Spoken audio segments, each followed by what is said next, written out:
This is the Dark Zero Horror Network. Psychological Autopsies. Welcome to the Dark Zero Horror Network. I'm your host, Jesse Lomax, and tonight we're going to talk about fear.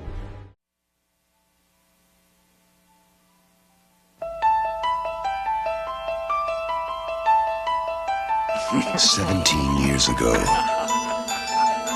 an extraordinary motion picture touched our most profound, nameless fears.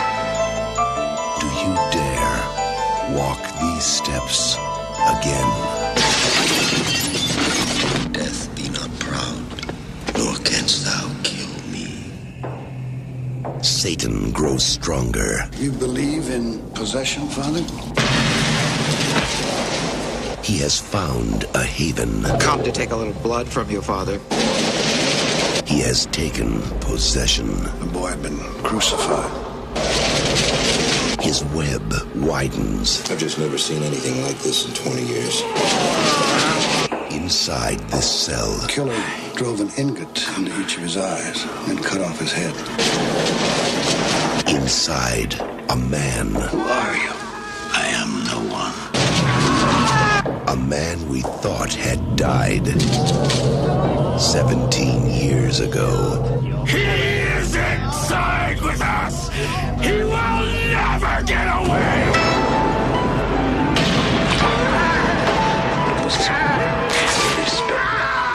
Save yourself and trust in God. This time you're going to lose. The real terror is back. George C. Scott in William Peter Blatty's The Exorcist III.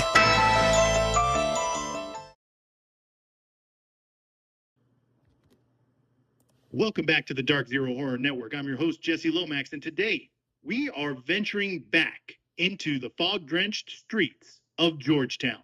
As we continue our deep dive into the shadows of the genre, we have to talk about a film that was buried for years under a bad reputation, but has since risen as a certified cult masterpiece. The Exorcist III, released in 1990. This film wasn't just a sequel. It was a reclamation of the franchise by the man who started it all, William Peter Blatty. Forget everything you know about the second film. This is the true follow-up to the 1973 classic. It's a film about faith, the persistent nature of evil, and some of the most unnerving dialogue ever put to celluloid. To understand why this movie feels so unique, you have to look at its troubled birth. Blatty originally wrote this story as a novel titled Legion. He wanted to direct a standalone psychological thriller, but the studio, Morgan Creek, insisted on the Exorcist branding to make it more marketable. They even forced him to add a flashy exorcism climax at the last minute because they felt it wasn't an Exorcist movie without one. Despite that interference, Blatty managed to pull off a miracle, blending his literary talkie style with genuine, visceral terror. If you want to see his original vision, I highly recommend checking out the Legion Director's Cut released by Scream Factory in 2016, which uses VHS dailies to restore the intended flow. The story picks up 15 years after the death of Father Damien Karras. We follow Lieutenant William Kinderman, played by the legendary George C. Scott, who brings a gruff, cynical intensity to the role. Kinderman is investigating a series of gruesome, ritualistic murders that all bear the hallmarks of the Gemini Killer, a serial killer who was executed the same night Karras died. The trail leads him to a psychiatric ward and a mysterious patient X. This patient is played by both Jason Miller, returning as Karras, and Brad Dourif, who gives an absolutely electrifying performance as the spirit of the Gemini. The scenes where Dourif monologues about the pleasure of evil are enough to make your skin crawl.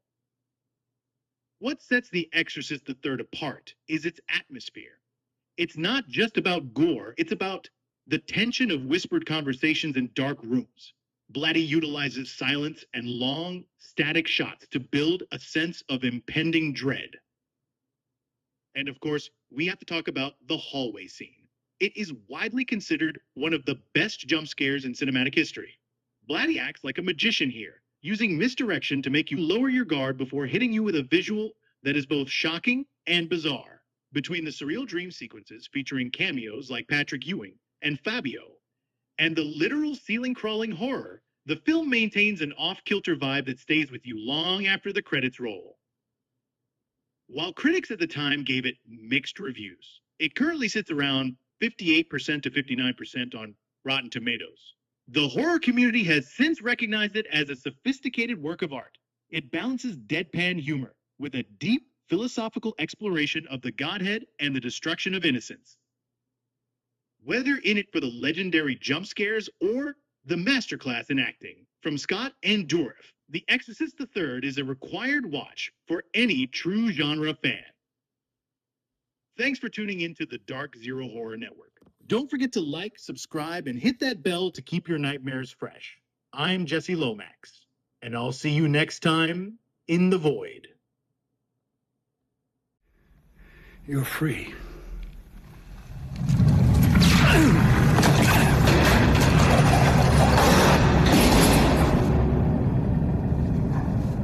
Did you think to save your friend, the priest? Make sure you like and subscribe for more reviews.